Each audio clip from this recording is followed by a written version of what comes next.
All right, Baruch Hashem, let's begin. Perek Zayin B'Siyata D'Shmai. So let's understand again where we are. By the way, just in case you were wondering, Tanya is a gewaldige, practical sefer. It's nageya to your life.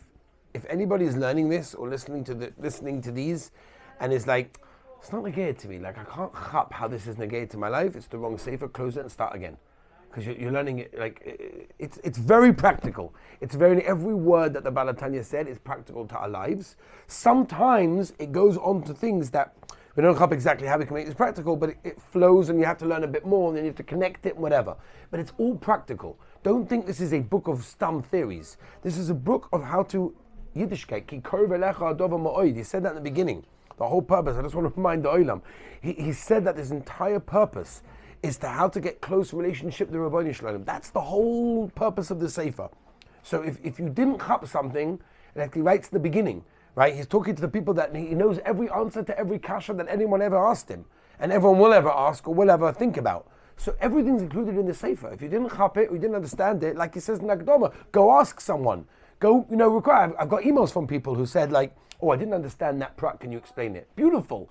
We need to understand it better. So again, if I don't explain something, please ask me. I'm happy to try to explain it more, even though we're trying to move a little bit on a pace. But I just wanted to make mention of that as well, just so you shouldn't think like all these theories about tumas and taras and klippas and what's going on. It's all nageya. Let's begin. Perek Zayin, that goes like this. We said in yesterday, Perek Vov, that the world that we live in is called the Olam HaKlippas. All right, as I stated in Perek Vov. It's called the Olam HaKlippas and Sitra Ache. Why? Because everything in the world gets chiyas from the klippas. We also explained at the end of Perek Vov that there are two levels of klippas. The lowest madrega is what we call the sholish klippas tameim, which are the lowest madrega, and there is no toiv bichlal that comes from those places. And we explained that's where the goyim and the tomei animals come from and get their chiyas from. In this perek over here, he's now going to talk about things in the world that get chiyas from the higher madrega of klipa, which is the klipas noiga. Okay? Now, in order to understand the difference between something that's heta and something that's mutter, if you remember we said last time that everything we do falls into two categories. It's either mutter or it's asa in that case. We have to understand that things that are mutter are yonik from klipas noiga, and they can be raised up in kedusha depending how a person uses them and their kavanah and intention, l'tzoyich avodas Hashem. Okay? So now, he starts with the word ach, because he's coming to say, in contrast to what we said at the end of yesterday, of Perek Vav, where we talked about things that come from the three lowest places where there's no toiv, ach, these things do. And he's going to say three specifically. We'll label them. Number one, Nefesh hachiyunis abahamis shebisol shebitzala klipa hamrubeshes bedam ha'odom kenal. Right, we spoke about this all the way in the beginning in Perek Aleph, that we have this gewaldige neshama, and this neshama, as we said, also comes from klipas noiga that can be used for both toiv and ra. Number two, v'nafshois behemois v'chayos v'oivos v'dogim tahoirim umotorim ba'achila v'kiyim. In contrast to what we said, that all the tomei animals come from a mokim that's got no toiv b'chal, the tohor animals, whether it's chayas, oifos, behemoths, dogim, whatever, plants, fruits, vegetables, whatever, anything that grows, also comes from that place. And number three, v'chein kiyum v'chios kol hamaisa dibu u'machshava be'inyone olam hazeh. That means the koyach that's put inside a person on doing, whether it's machshava, thoughts, dibur, speech, or maisa, on anything in this world, like eating, like drinking. The koyach that we get to do regular, mundane activities. She'ein bohem tzad issa, there's no issa in doing them, no issa in eating. Lo shoyish v'le onam b'shesah mitzvahs lo yisaseh v'anveim d'oraisa d'rabbanon. These things are 100% permitted. Rak. And this is the big yisoid. She'ein on the shem shamayim. This is the reason why it's called a klipa. Even though it's not asa, we're not dealing with issa. But they're called that they came from the klipa because it wasn't the shem shamayim. We'll explain. El rotzen haguf v'chavtsoy v'tavosoy. Why are you eating this steak right now? Because I like steak. I enjoy a good steak. I'm eating it for my taiva, for my personal pleasure that I get. It's 100% mutter. It's the best hechsher that exists. It's gewaldige hechsher.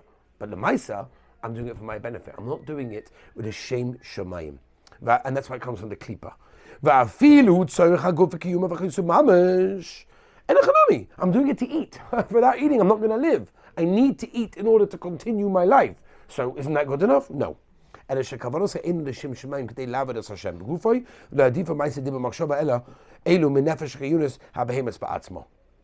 very fact that you didn't eat it or do it, whatever it may be, it can be a machshava dibur maisa, that you do not l'shem shemayim, then it's no worse than anything that comes from this nefesh bahamis, and that's what we're saying over here. So again, it makes a difference to a machshava. That means you can have two people eating a steak. One of them is doing a gavaldige mitzvah. The other one is eating from a klipa. He's mamish eating from klipas noiga. V'hakol, he says, ka'asher lakol nishba v'nimshach mimadrega hashenis. Again, remember the end of Perek Vav, we said there's two madregas. This is the second one. Sheba klipas v'sitra achra, shehi, which is klipa revius anikra klipas noiga, which we said klipas noiga, which basically promotes the awareness of the Rabbeinu Shalom. Right? The name, it's a klipa, noiga, because it's bright. Sheba oilam hazeh anikra oilam ha'asiyah. It's called Olam Asiyah. Now, just to give you a small introduction into this, again, this is now deep Kabbalistic ideas, but what he means is like this. There are four worlds. I'm not sure if we mentioned this previously, but there are four worlds. World number one is called Atzilus, and then world number two is called Bria, and then world number three is called Yitzira. World number four, which is now here, what we're looking at, is called Asiyah. In each world, the Klipas Noiga diminishes the light of Kedusha. So in the Olam Asiyah, what we're looking at here right now, is so full of Gashmias that in this world the Noiga is completely blocking any Kedusha, which is why he says, Ruboy Kikuloi Ra. It's pretty much bad. Rak Ma'at Toiv Mu'urib B'Soicha. It's a little bit of good. That's Mu'urib, that's mixed inside it. Shemimena bois midas toivish shebenefesh b'hamish yisrael commotion is parallel, like we will explain very, very soon. Coming, like we explained earlier on, once again in Perek Aleph, where we said that it can come from both the good and the bad. Vihi, okay, and this is bechinas memutzas ben sholish klipas hatmeis. This is the middle path of these sholish klipas hatmeis legamri, which are completely tomei. Ubein, it's like in between the three that are completely tomei. Ubein bechinas madregas hakedusha. So it's between the three that are completely tomei and between those that are completely kadosh. In the middle, klipas noiga. Sometimes it does get included in the three klipas atmeis,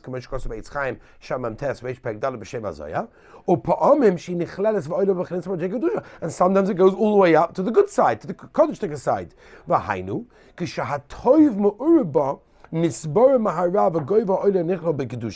That means good is only good if it's completely good. The moment there is some ra in the good, then it's not completely good. Like we know from Adam Rishon, the Zohar Kodesh says that because Adam Rishon, you got the eight sadas, toiv v'ra. It was mixture. The main, it wasn't completely, it was no shleimus of toiv. Shleimus, completion of toiv, is only if it's completely toiv. Since there's a mixture in it, that's why it has the bit of minus of both. We'll just do one more paragraph. Kigoin derech mashal, just to explain it. Ha'oichel bisra shmeina, the Torah v'shoyse yain b'vusam. This guy's eating a fat steak. He's eating good geschmacka wine.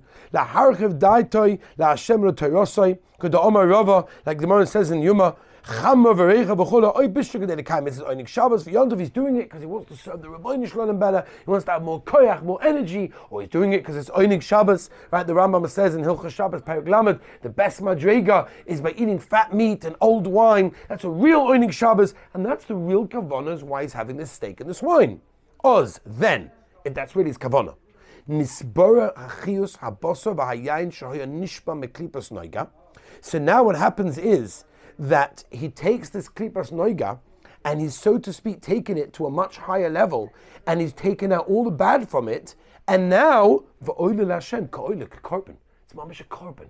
He's offering mamish a korban on the mizbeach when he sits on Shabbos or whatever it may be, eating that steak and he's drinking that wine for the real kavanah. I'm talking emestik.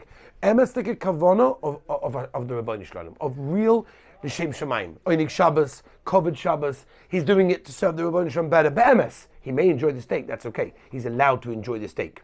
But Akoponim, he's doing it for the Shem Shemayim. He's taken that which is be'etzem from Klipas Noiga and he's flipped it to the side of Kedusha, and it's now like he's bringing a korban. V'chein, ha'oime milsa de b'dichusa. If someone's saying a milsa b'dichusa, right? He's saying something, it's a joke, whatever it is. Levaker, daitin asamech, libo la'Hashem. It's time to get the oilim going, right? He wants the oilim to be a bit so freilich. He makes a joke, he cracks something that the oilim start laughing, that he can give a good share, that he can tell them something, whatever it is. Right? Rava started milsa the b'dichusa. She'omer lefnei milsa the b'dichusa tchila ubotach rabbanon. When you do it in that way, it tells us something very important. Yiddishkeit does not say you can't enjoy yourself. Chas v'shalom. Absolutely not. You're meant to enjoy yourself. You're meant to enjoy yourself to the highest madrega. The Rebbeinu Shalom wants you to enjoy life. He wants you to enjoy Shabbos Kodesh. He wants you to enjoy His beautiful world that He created. The food, everything that's available to us is the most amazing thing. The Yiddishkeit wants us to have physical pleasure. The problem is we don't do it with the right intention. And what the Heilige Baal Tanya is telling us, that everything goes by intentions. Everything goes by intentions. It all depends how we do. We see from the Mises of Tzaddikim that when they ate, they were mamish dovik to the Rebbeinu Shalom. Because there's a way of doing that, as the Baal Tanya is going to explain to us, that we can take something which is be'esem klipas noiga, like a piece of food, like an act of eating, which is a normal parav act. It's not mutter, it's not asa. And you can make it into an oilak, a korban, if your machshavas are going in the right direction. Be'ez Hashem, b'siyat Shemai. Tomorrow, we'll try to complete Perek Zayin.